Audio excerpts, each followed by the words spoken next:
And here we go. Welcome to the AEW Double or Nothing 2021 predictions preview show on the Battleground podcast. I've got Leda here with me, and we're going to bring in a special guest into the chat, Connor Casey from Comic Book. Connor, what's up, man? Thanks for joining us tonight. What's going on, guys? You excited about this pay-per-view tomorrow night? A little bit excited. How are you guys?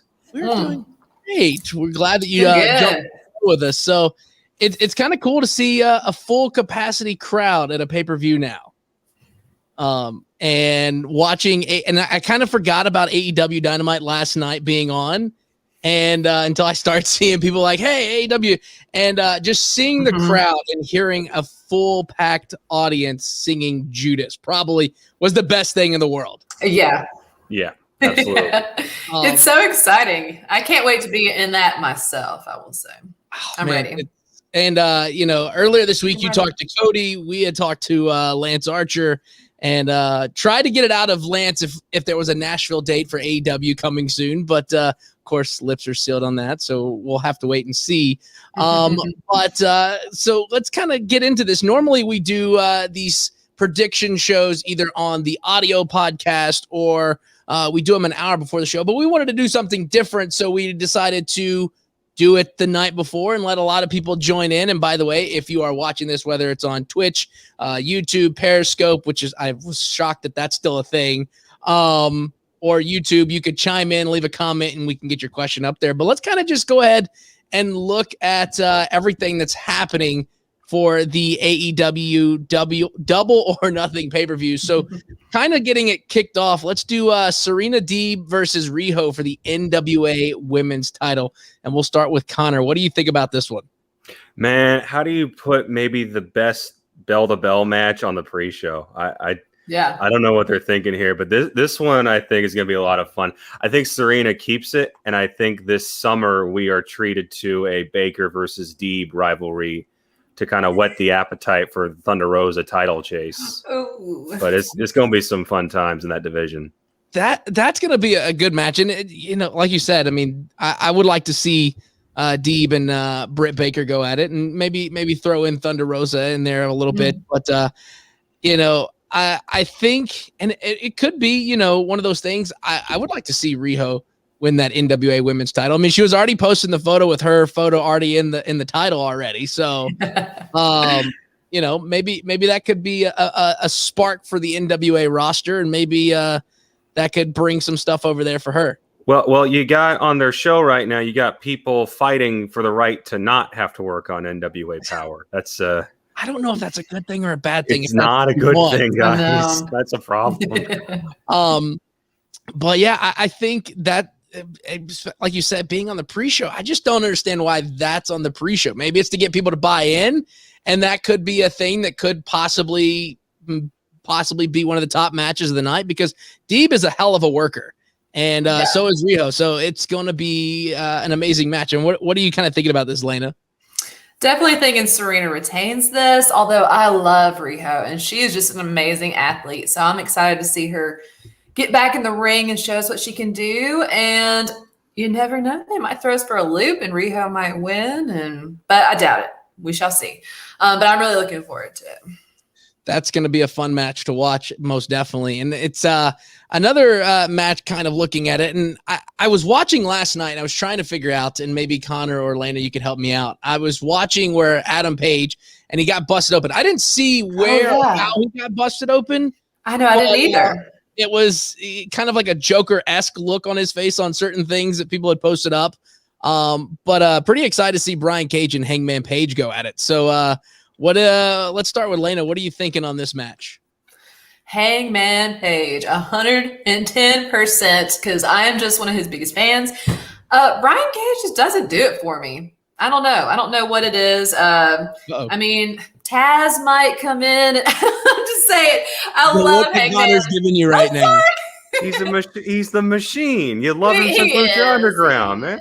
He is, but Hangman Page, and he's got the Dark Order in his corner.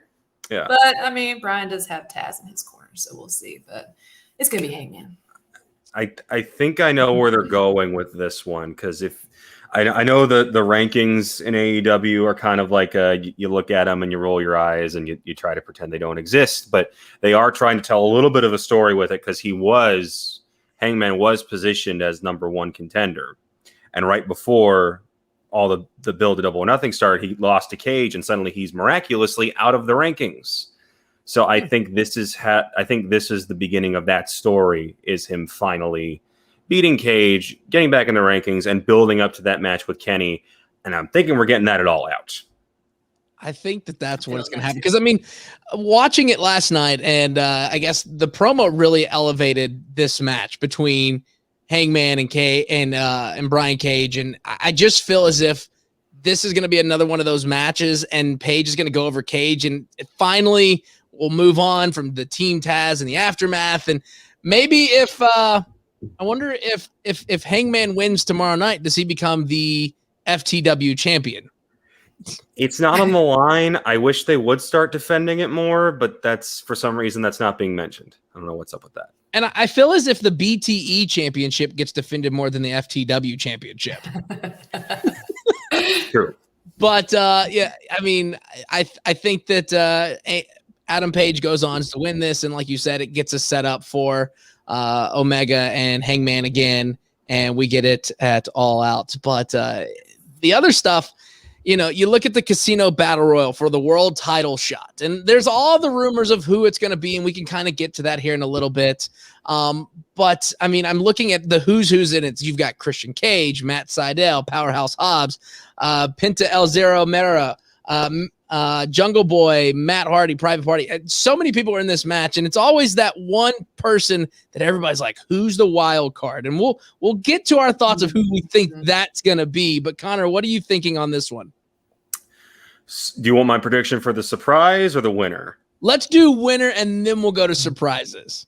So I'm thinking the winner is Christian, because I think he is the obvious pick. I think he gets a brief program with Kenny before we get to Kenny Hangman. As far as the surprise, the boring option is Paul White.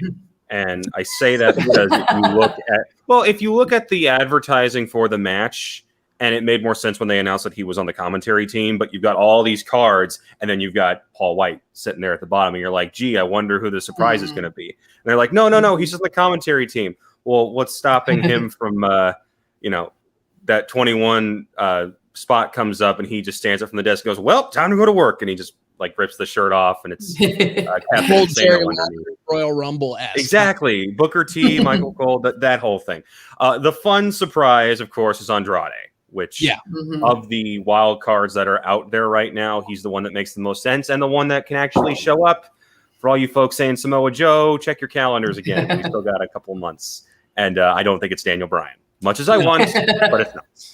And it could be funny, though, like if they do the Daniel Bryan-esque. But, yeah, I mean, like you said, Samoa Joe still got some time on there, and it's very smart for Impact to throw these Slammiversary teasers out with everybody. Real subtle with those. Right. But, yeah, I think Christian has to win this one. I mean, you don't bring somebody of that caliber into a match like this, hype him up, going back to the last pay-per-view, hyping it up, and everybody pretty much knew that it was Christian showing up to sign the thing. And, I was a little let down at first watching it because it's like Christian walks into the ring, does his thing, walks right back to the ramp. And I was like, what just happened? But how do you not love them bringing back the old TNA theme? I love that. That was just an Evanescence knockoff, but it's still amazing.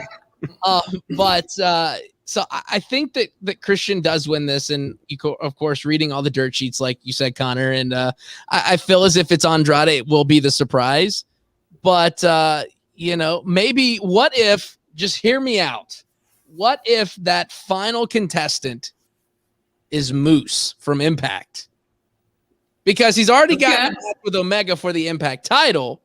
So what if it's Moose to give him an extra little edge? Okay.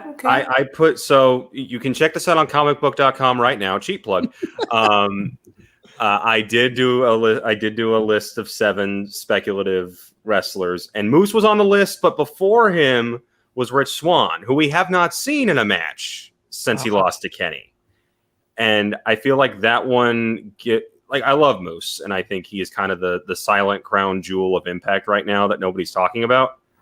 But I also think that if Swann makes the jump, it keeps this Kenny versus Impact storyline going that's been a little more one-sided than I think we were all kind of hoping for. I think they've made it clear that this is not the Impact versus AEW invasion that we all thought when Callis first turned heel. That being said, there's nothing wrong with bringing one wrestler over from Impact and continuing this big storyline going forward. And I'm looking over here, and we got a comment over here from YouTube, which, by the way, if you want to chime in on who your thoughts are, just drop a comment. It'll show up on the screen. But Cody Fosterling says Ryback is the Joker.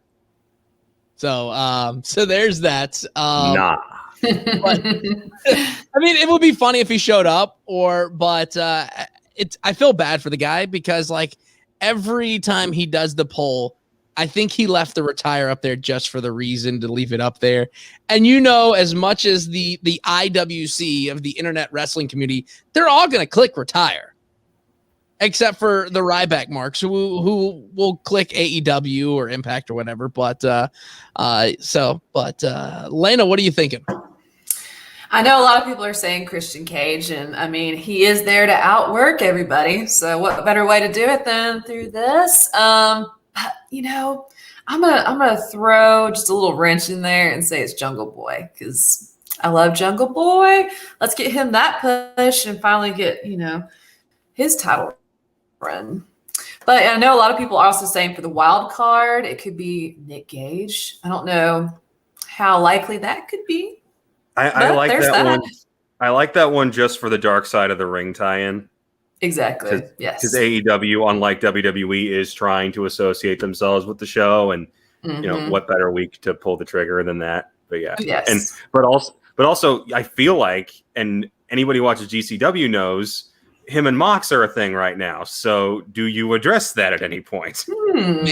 Maybe, and we could talk about this when we talk about the tag team match. Maybe he comes in and cost Moxley the tag team title match. We'll talk about that. I don't want that because I want my boys to win titles. I do want to see Eddie Kingston and Moxley have those titles, which we can go ahead and just talk about that match right now. The Young Bucks versus Moxley and why did I just draw a blank on his name? Eddie. Edward Kingston. I am running on like 30 minutes of sleep at the moment.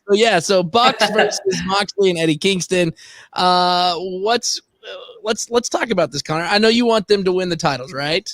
I mean, these promos that they've been doing are phenomenal. Oh, man, they are the buddy cop duo I never realized I needed. But get them in a freaking movie together. My God. Yes. Oh, they're so funny. They're one of the surprise best things about AEW right now. That's saying a lot, considering how good the show has been consistently.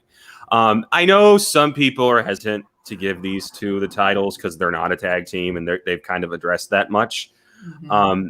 But that being said, hey, Kenny and Hangman held the titles for 6 months and put on some of the best matches we've seen out of AEW so far. They're not a tag team. They were thrown together. And you could just as easily have Eddie and Mox hold it through the summer, lose it back to FTR here and All Out, and have them go their separate ways and figure something out. I'm good with more of them as a duo. And if they lose to the Bucks, where do they go from here? Pretty much nowhere. And as for the Bucks, they got their attitude back, so they're fine. Yes. Not their Dior's, though. No, as a shoe guy, it literally broke my heart seeing those Dior's. Are those fakes? Can we settle the score on that? Are those gotta fakes? be. I'm pretty sure they came from DH Gate, if anything. They had to come from DH Gate. Cody Fosterling says that the Young Bucks are awesome and they retain.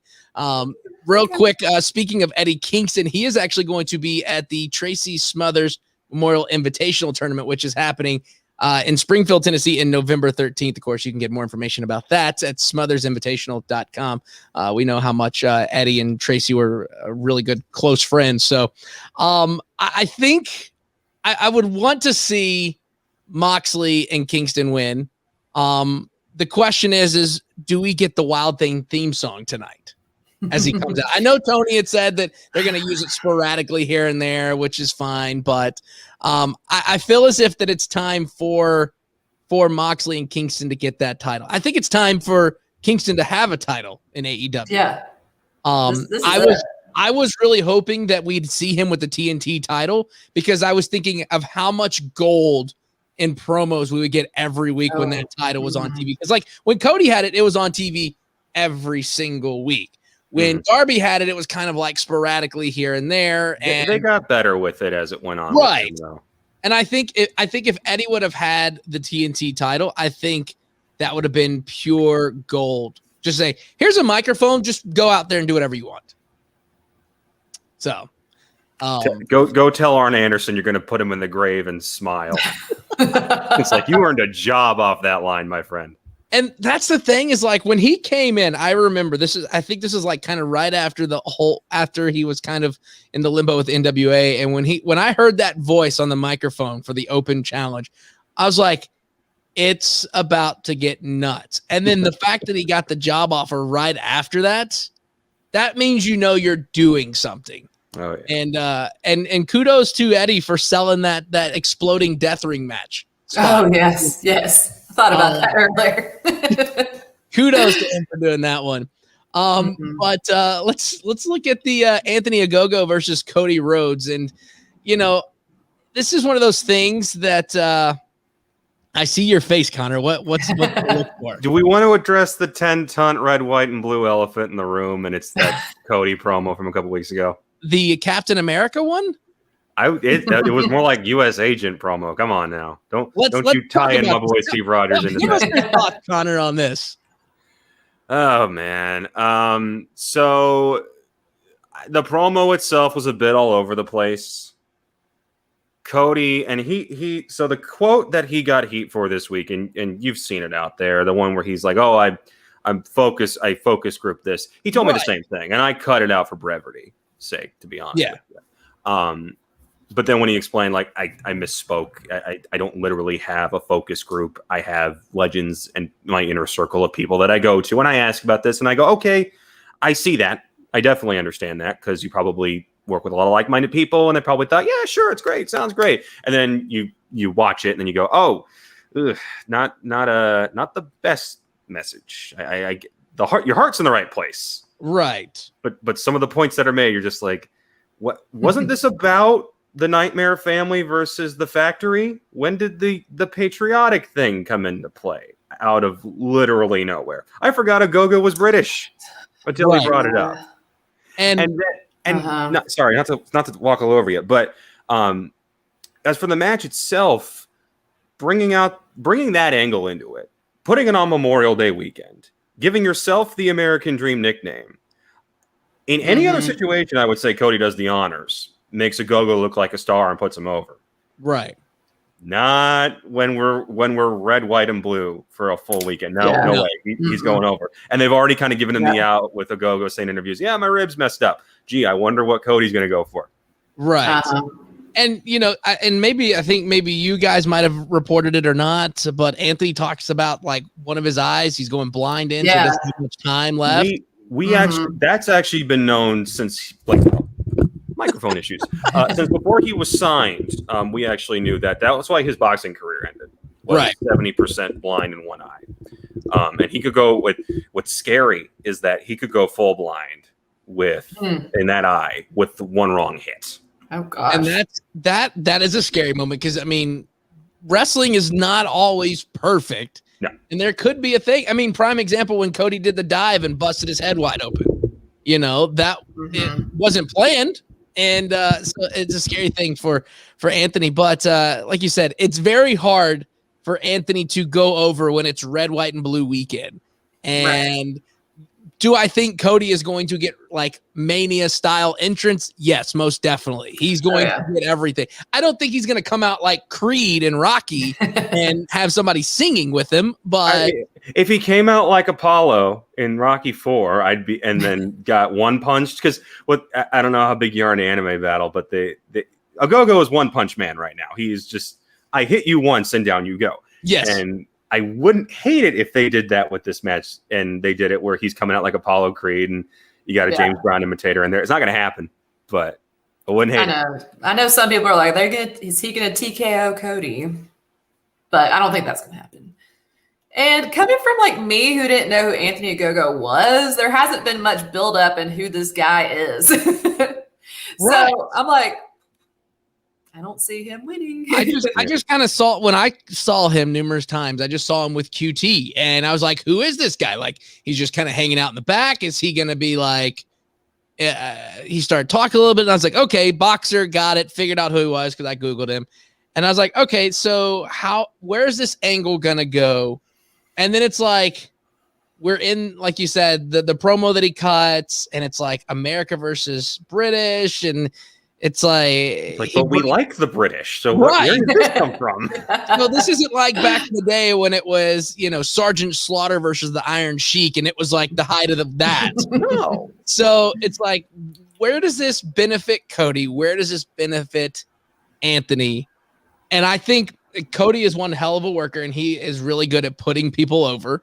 And I think Anthony does go over, but I don't think Anthony wins the match. I think, like you said, Connor, I think they go for the ribs, and maybe, and this is just a cheap shot, maybe somehow somebody tries to interfere and accidentally pokes him in the eye, and he goes down, and that's the end of the match, where he doesn't lose, and he still stays strong, and then you can carry on, Cody and QT and all this other stuff. Just thinking. It's definitely possible.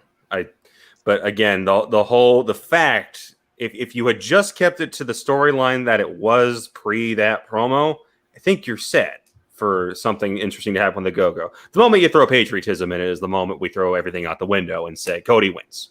Yeah. Right. And I don't understand the weigh-in thing either. Like, we had Nick Aldis on not too long ago, and we talked about how when it was Cody and Nick, they did a weigh-in thing, and I get the whole boxing thing, and that's kind of the thing, but it's like, it's wrestling. We're not doing a weigh-in for wrestling. Yeah.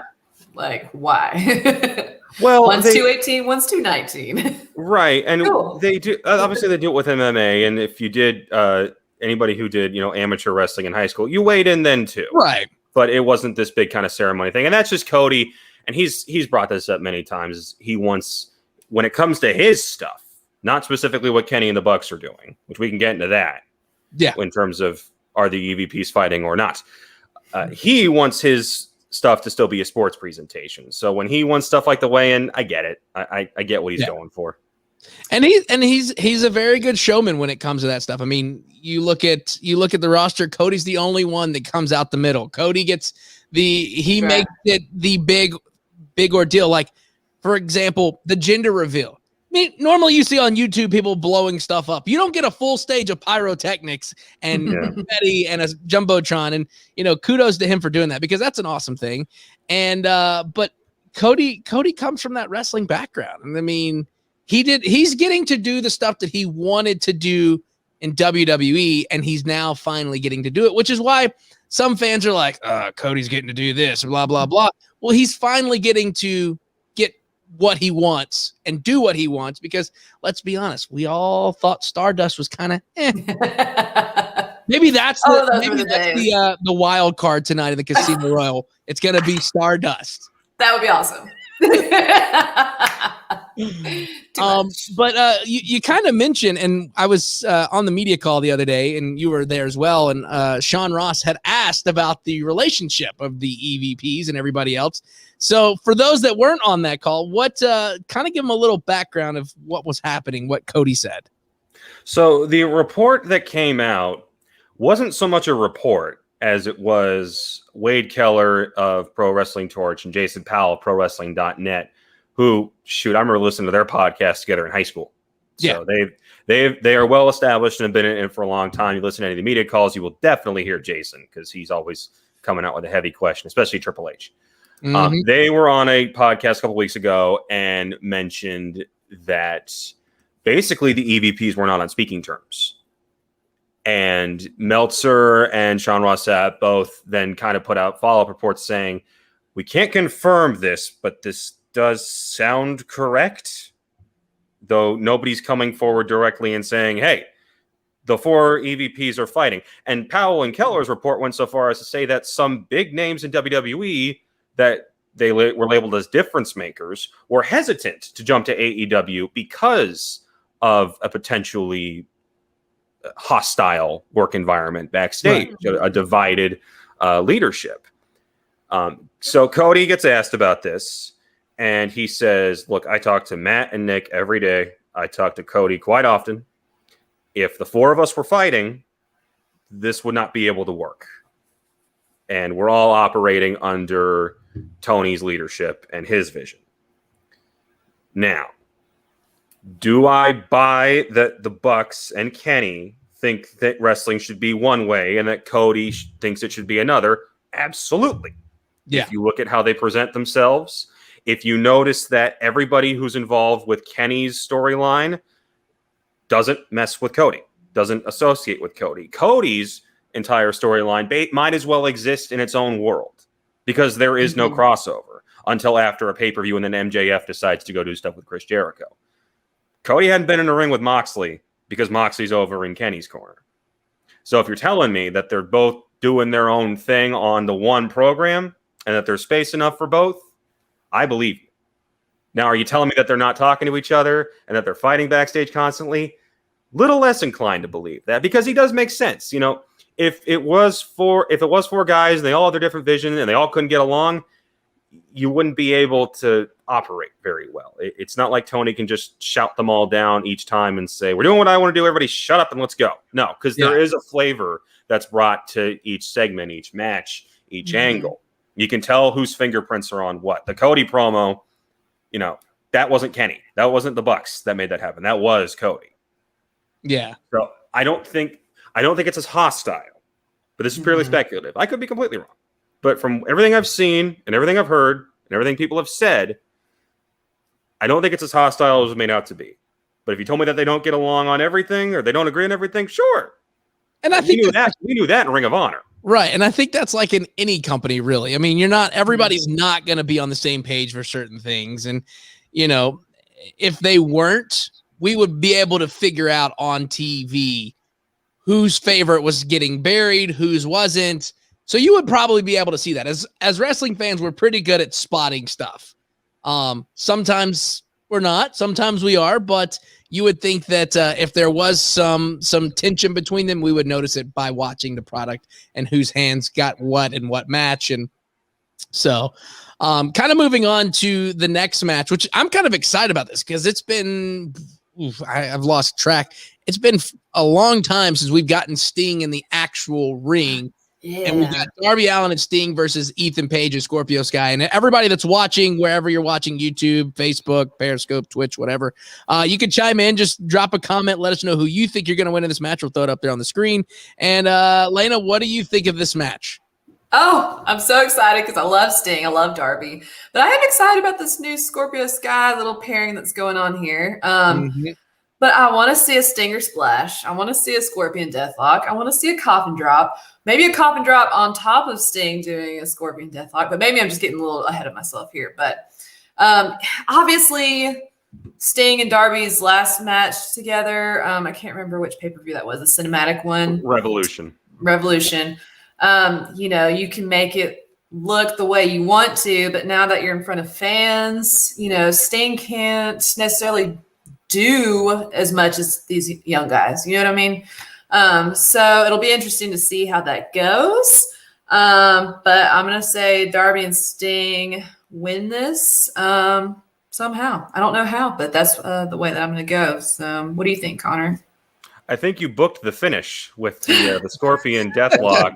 And then Darby coffin drops some poor sucker and taps out as a result. That being said, you know, I love Scorpio, and Ethan just got here, and he's already kind of proven, hey, he was every bit as good as he showed in Impact.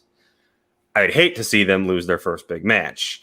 I also think that it was made a tag team for a very strategic reason. You're not going to have Sting go out there and try a 15-minute match. What you are going to do is have Darby take a lot of punishment, get the hot tag, Stinger Splash in the corner, Scorpion Death Drop, woo to the crowd, and everybody loses it, which I'm good with. Yeah. I'm also fine if Darby winds up taking the pin, keeps Ethan and Scorpio looking strong, and, Sting gets his moment in the sun. I also think at some point a buckle bomb needs to be involved, or at least an attempt. We need, if AEW loves calling back to WWE stuff too much, for it not to be like, hey, this is how we retired last time. Yes. And that's what I was thinking. Like, would they try to throw that in there? Because, like you said, I mean, they love to do those little kind of, even though they say we don't make jabs at WWE. Well, Tony, you literally called out WWE in a promo. Can we talk about that video in a second? Yes, we my God.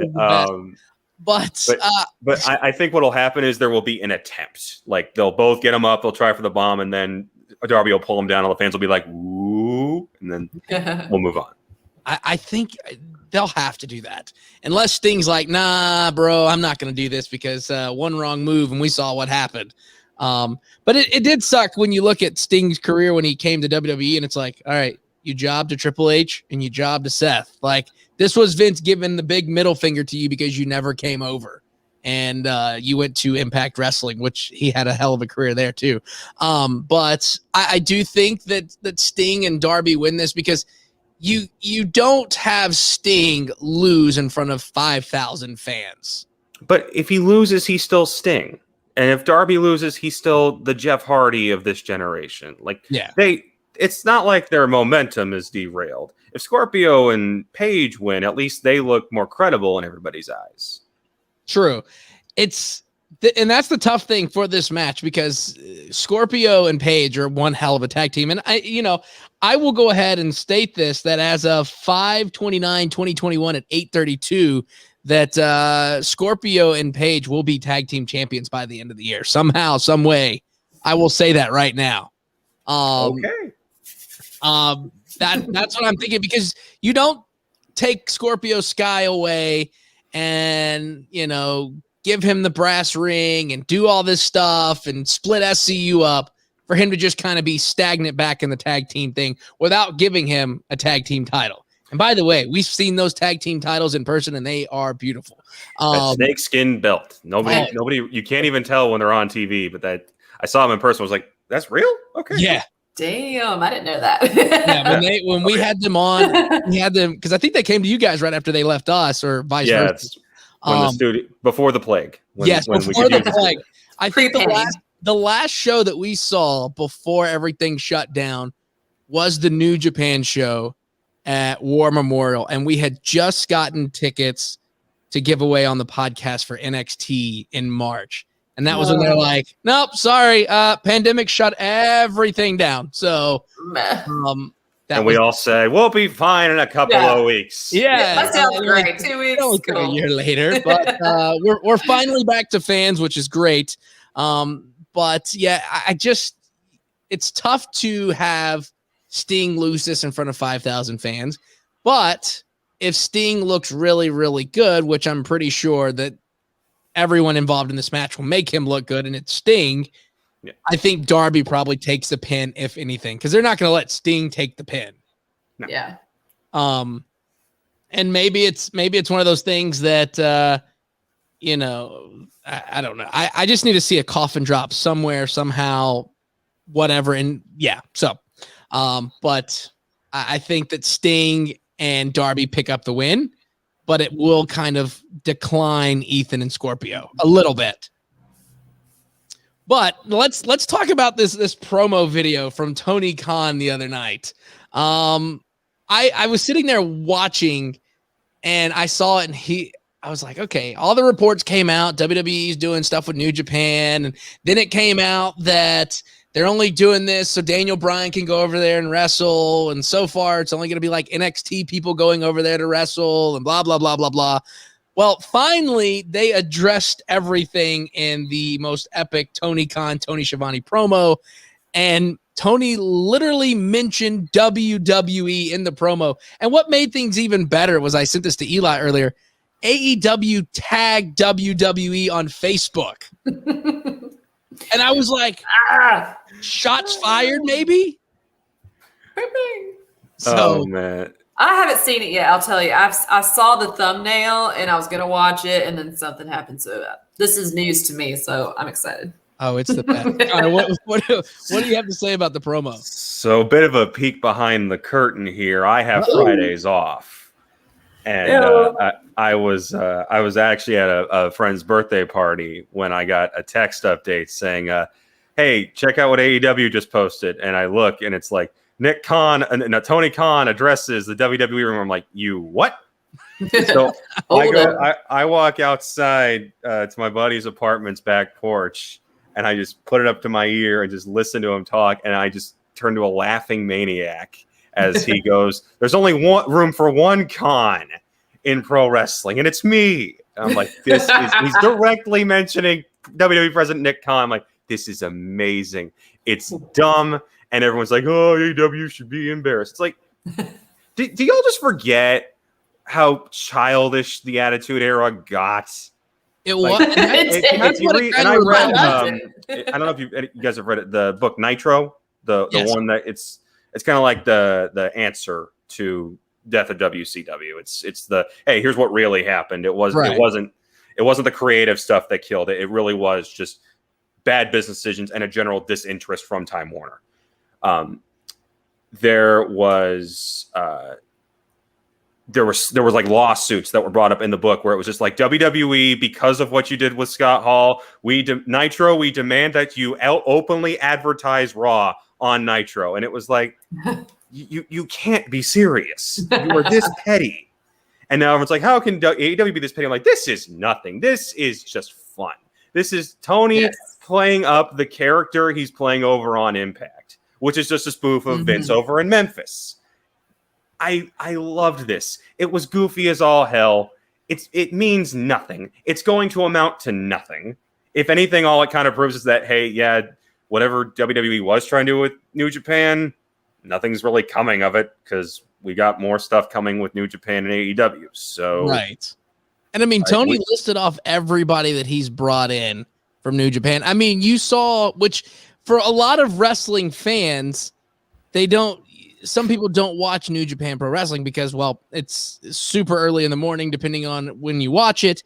And the fact that the United States Championship was defended on TV, Kenta showed up on TV. I mean, you don't see that in WWE. Like, I know that there was the reports out there that WWE was doing stuff with MLW or whatever, but you're not seeing, Jacob Fatu coming over to SmackDown to confront Roman Reigns and being like, "Yo, what up? Like, I'm here. You're not the head of the table." And we're in the same family. Are we going to address that? Nope. No. They're gonna do some kind of weird thing if that ever happened. And the best part though is like the memes of everything that happened is like when New Japan comes over to WWE, they completely bury everybody. And there was, I think one meme I saw earlier was like, what are fans going to do when they see this? And it was like Roman holding the WWE title and Okada was just laying there on the mat. Like, first of all, that's not going to happen. But, and then I think there was another one that was like when Dave Meltzer realizes he has to give so-and-so a 5-star match if New Japan's involved with WWE. I don't know, but. Only if it's in the Tokyo Dome. That's yes. the rule. But also, I saw all the memes where it was like Kenta finding out the news and it's just his head just exploding. He's like, "Guys, I had to escape there. Come on." And but yeah, we got a comment over here on YouTube. Cody said Tony Khan versus Nick Khan in an exploding barbed wire match. Nice. Tony's winning that, you guys. That guy's scrappy. He is. Yes. And it's really good what he's doing right now because you can tell like he's in touch with the wrestling fan, and it works because he is a wrestling fan. And it's so funny to like follow Tony on social media. And he's like, "Oh, I was here at this WCW or ECW show," and literally can pinpoint himself in wherever it's at. And I think that's what gravitates a lot of wrestling fans to AEW. For one, it's the shiny new toy, but it's also good wrestling. And you're seeing people that you would hardly not see on TV. Like, to be honest, if there was an AEW, I don't think Darby, I mean, he would be very popular, but I don't think he would be as over as he is now. Not even close. And you look and like the Bucks are very well known and Kenny's well known. And he was actually in Nashville. What was it, last Saturday at Red Pond Gym signing autographs stuff like that, just walking around. But you look at what AEW's done, and Lance Archer made it very, very vocal that, during the pandemic, a lot of the roster was, either from Japan or whatever. So they got stuck. So everybody at the Nightmare Factory stepped up, and that's why you got all these incredible AEW Dark matches that you wouldn't see, like Man Scout Jake Manning getting on AEW Dark. I know him from High Spots, formerly at High Spots.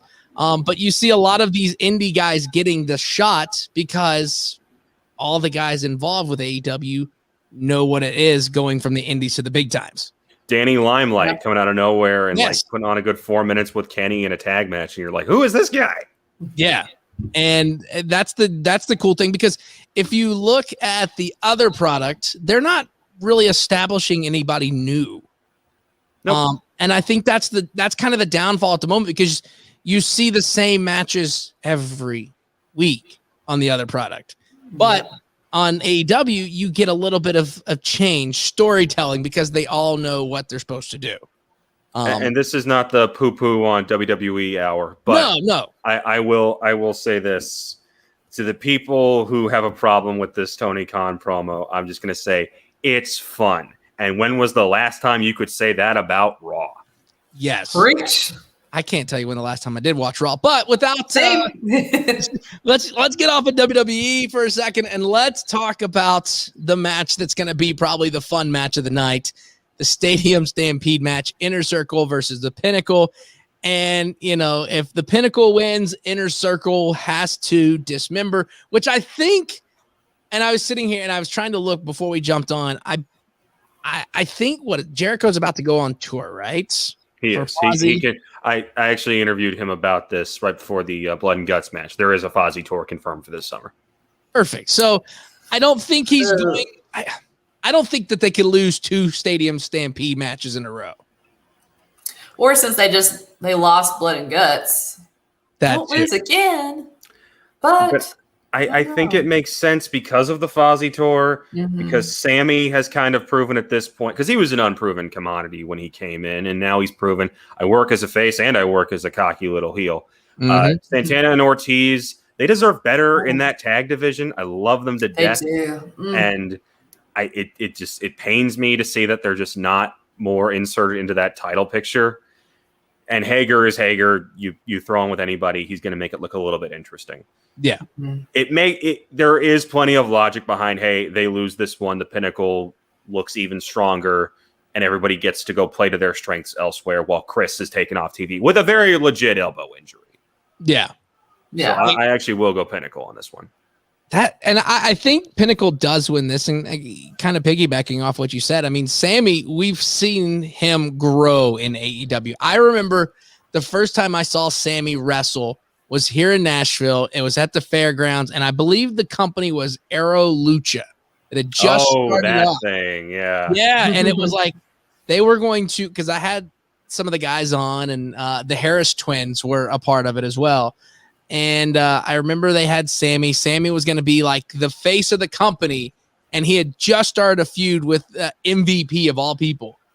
And I remember being a part of the promo because it was like Sammy was doing an autograph signing or something, and MVP walks in and sees Sammy, and all the kids run up to him, and MVP gets mad, and then MVP pretty much just squashes him in like 5 minutes in the match later that night.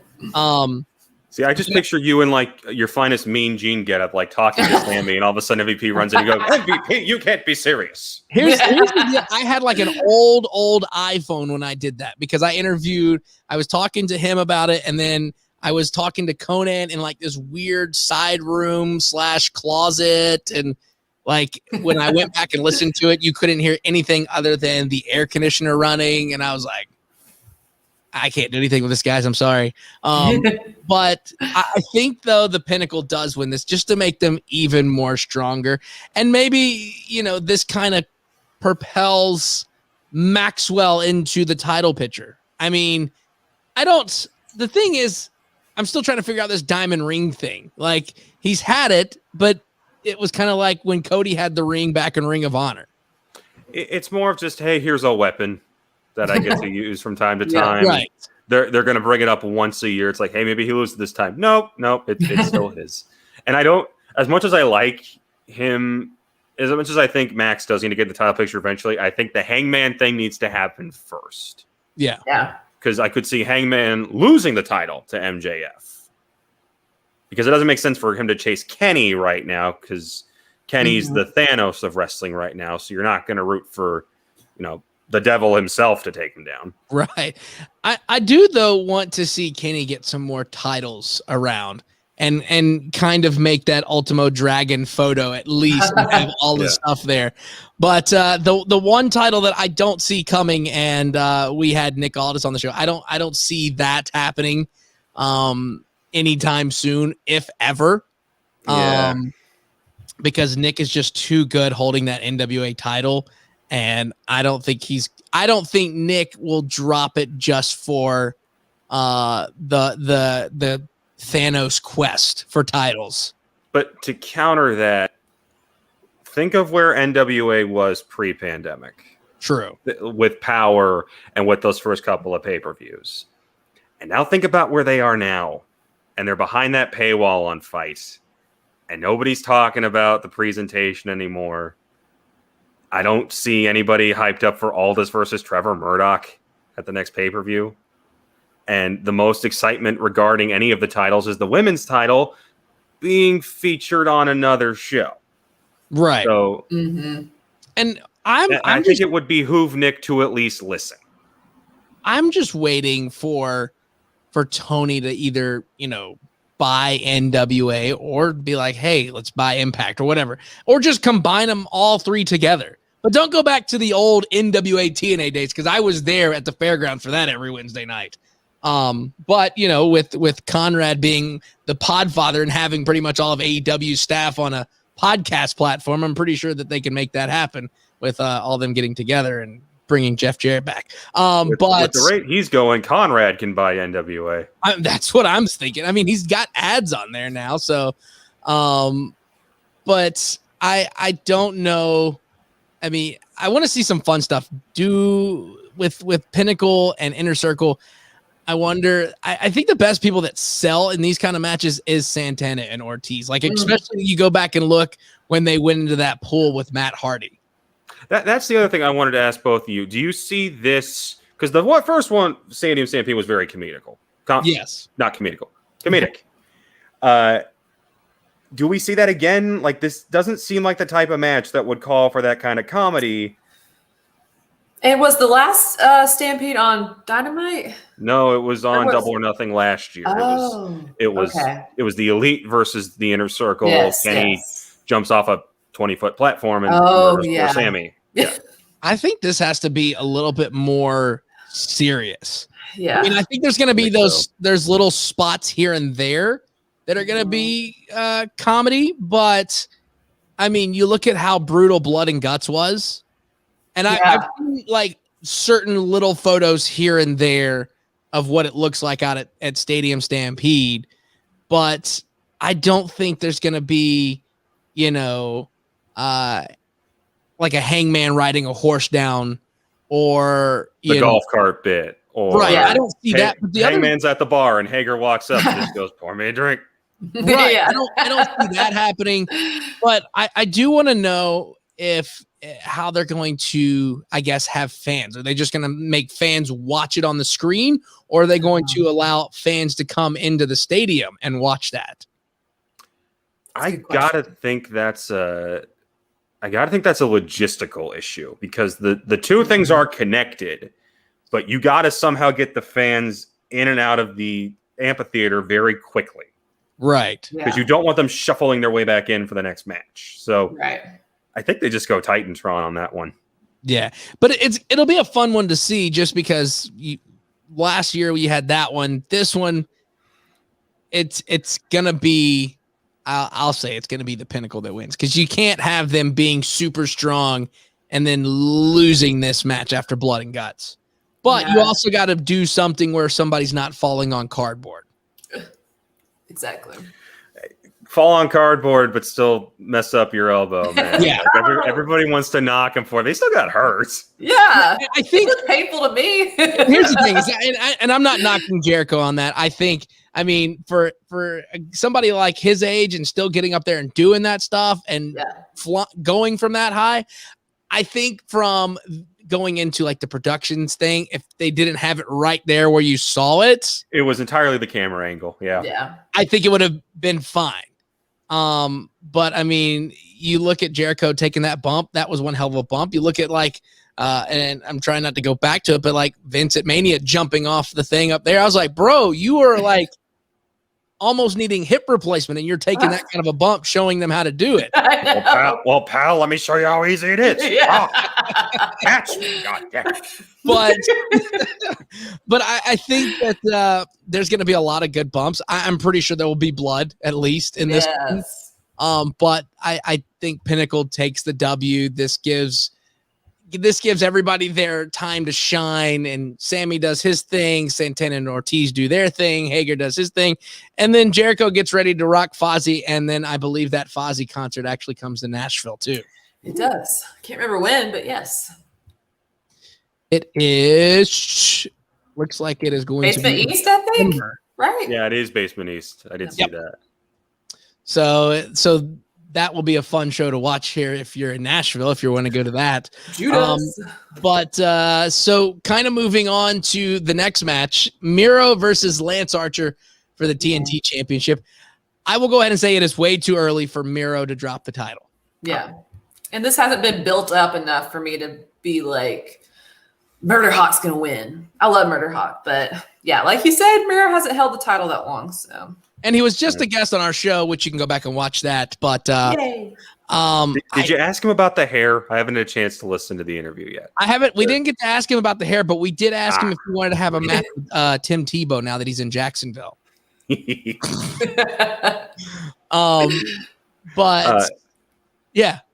No, you're spot on. It is too early for Miro. But now I'll say this just about the show in general. If there's a theme to this event, it's let's showcase what AEW has been doing right pretty much since Winter is Coming. And it's Kenny is this demigod. The Bucks have their swagger back. Miro is this basically killer. And I think what's working so well with him, and people aren't bringing it up, is that the fact that English is not his first language. When he makes threats, it's even scarier. That's true. Because he'll be like, "You say everyone dies. Well, I insist you go first." It's like, oh God. And to be honest, Miro looks jacked now. He does. And he's getting the recognition that he deserves. Like, it's not the Rusev that we saw before. This is Miro. This is new. He scares the shit out of me, Miro. Yeah. And that TNT belt themed gear is love it. And so what are you thinking, Elena? Miro? It's gonna be Miro. Yeah. I mean, I love the Murder Hawk, and his time will come. It will come, I think, this year. But yeah, he's not going to drop the belt yet. And who did Miro fight last night? Dante Martin. Yeah, Dante Martin, who I think is fantastic, but that wasn't a fair matchup. I just feel bad for Lance Archer because he always loses the important matches. Yeah. Like TNT title, AEW title, losing the US IWGP title to Moxley. Great match, by the way. Yeah. None of people watched that one. Oh, that was a fantastic. And him coming out with that, Lance's ring gear for that one with the spiked helmet, the spikes and everything. Fantastic. And I hope we get to see it again in AEW. Maybe we see it tomorrow night. I don't know. Do we see Lance turn on Jake here, or Jake turn on Lance here? Ooh. Well, because I think we all thought Lance needs a mouthpiece and let's give it to Jake, but he kind of doesn't at this point. Yeah. I think he's established enough that here's what I'm thinking. I think Jake will cost Lance the match. That way Lance still is, still high and he doesn't get buried. Yeah. Jake costs him the match. and possibly Jake takes a bump in the ring and, Lance lays Jake out. Can Jake do a DDT at this point? I don't know. And I'm not here to try and find out. No, we don't want to kill him. If he's still doing DDP yoga, he might. Oh, that's true. It seems like everybody's doing DDP yoga. Every time I scroll through Instagram, it's like Ziggy Dice is there at DDP's place doing yoga. Which maybe that could be the wild card for the Casino Royale. Maybe Ziggy. Is he still with NWA or did that? No, he's gone. Fall through? Oh, he's gone. Okay. I think he didn't re-sign and he betted on himself and it's done very, very well. Like following his stuff and he's a free agent and whoever picks Ziggy up is gonna get a hell of a guy. And I mean, when he was in NWA, great stuff and promos were great as well. So I feel bad for Lance in this because, like I said, he doesn't win the big matches or hasn't in AEW. This could have been it if it wasn't Miro just getting the title. If Miro had it for 4 or 5 months, I could see that happening. But Lance is Teflon. All he needs to do is throw somebody through a ceiling tile again, and we're good. That was the best. So now we're looking at the AEW Women's Championship. You've got Shida and Dr. Britt Baker DMD, which, by the way, super excited that they finally got a new belt because that little one that they had almost was about the same size as the toy belt that I have up there. But when it first came out, I was like, that's a beautiful belt, the rose gold, and Riho was a very short, tiny girl, so it made sense. But then when you see it, when Shida held it up, and I was like, what is that? That is a tiny belt. That is like the kid's belt you get at Walmart. Exactly. And then giving her that new belt last night, I was like, okay, now that makes this title even more legitimate because that thing is huge. It stands out. And you come up on a year of Shida having that belt. It's time for Britt Baker to win. I was going to say, it's the perfect size belt for the DMD. I'm ready. She's taking it. I think the world's ready. I think the world has been ready for about 6 months. And I think that Rosa match, the lights out match, I think that solidified it. Yes. As Baker is more than ready in this heel role. Mm-hmm. Shida's great, and she's been great, but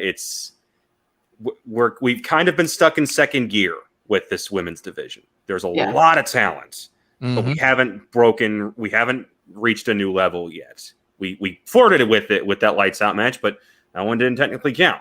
So, and one of those people in that match isn't even in the company technically. Yeah. So, with that one, let's just hypothetically say Shida does win and Britt loses, which I don't want to see that happen. It's like, who is the one that finally takes the belt off of her? Like, I mean, Nyla couldn't do it. Deeb just paradise locks her into death. Maybe if I don't know. And then it's like, what is if Deeb does win the match early in the pre-show? What does that mean for her being on NWA? Because I mean, she's been injured and she just had surgery not too long ago, I believe, on her knee. Correct? Yeah, something like that. Knee. And so she hasn't been able to be on NWA, which doesn't really benefit them when they talk about her on AEW because it was kind of like, well, here's our NWA Women's Championship. Here's Serena, but she can't do anything with it because she's hurt, which is no fault to herself. So I'm not saying anything wrong or downing anybody, but I think that, if not Britt Baker, who is the one that finally beats Shida? Like, do they bring somebody in that got released? If the end of the 90 days is up, iconic. I think that maybe it could be. That's the tough one. Is who's the one that finally gets it off of Shida? It has to be Baker. It has to be. Who else makes sense? Like, Brandy's pregnant. Red Velvet just got jobbed out by Deeb. Unless they want to go with Deeb, which I doubt. I think Deeb Baker as a program makes sense. And Cody mentions it in the comments. Does Baker turn face? No, absolutely not. No. She let her be the cowardly heel that talks up a great game, and then Jade, not either. No, that's what I was kind of thinking. Like, I think too early. Yeah, that's what I was gonna say. Like, yes, they've built her up as like a powerhouse, but it's way too early for her to get that title. So it's got to be if it's not Baker, they've got to bring in a heavy hitter. And I was telling Eli the other day, I was like, what if they bring in Awesome Kong? I mean, Glam got canceled. Maybe that could be the person that kind of just the transition. And a lot of people are now saying, according to the dirt sheets, Tessa Blanchard could be in AEW. So could it be Tessa showing up and confronting, and maybe that being the one? I know that rumor. I see the little the nod, the little Vincent. Because with Tessa, and I mean, with Tessa, and it's just the reality is you have to address the elephant in the room with her, and WWE will put her out there and say there is no elephant as it marches along behind her very loudly. Mm-hmm. With AEW, you have to address it, but do they want even that trouble? Yeah, especially after they've already talked. They've firing the Spanish commentator after his remarks last night against Shida. Tony saying Hulk Hogan's never allowed in this and banning him and all that. So it's like, if they bring in Tessa, you have to address it, and then you have to go back on everything that you've already done. Mm-hmm. So that's the double-edged sword for that situation. But it's got to be Baker that wins tomorrow night. Any match on the card, that's my lock. Yeah. So for all you betting boys out there you go. So we've already talked about the Young Bucks and Moxley and Eddie Kingston for the AEW Tag Team titles. We can talk about the main event, which is Kenny Omega versus Pac or Pac, depending on who's doing commentary, and Orange Cassidy for the AEW World title. And I put a thing over on our Instagram, which if you want to, Battleground Podcast, Orange Cassidy holding the belt. That belt does look pretty good with Orange Cassidy. Now, is he going to win tomorrow night? Probably not. He's not, because there's a lot going on with this AEW and Impact storyline. I don't see Cassidy winning. Cody thinks Cassidy wins and he pins Pac. I think the only way that happens is if Omega loses the title, it's got to be Pac pinning Cassidy or Cassidy pinning Pac. Other than that, Kenny's walking away with his hand raised. Yeah, that's what I'm thinking. Kenny Omega, you can't stop him right now, I don't think. And even if, Orange Cassidy or Pac won, you try to imagine the storylines you could create from there, and nothing's coming to me right now.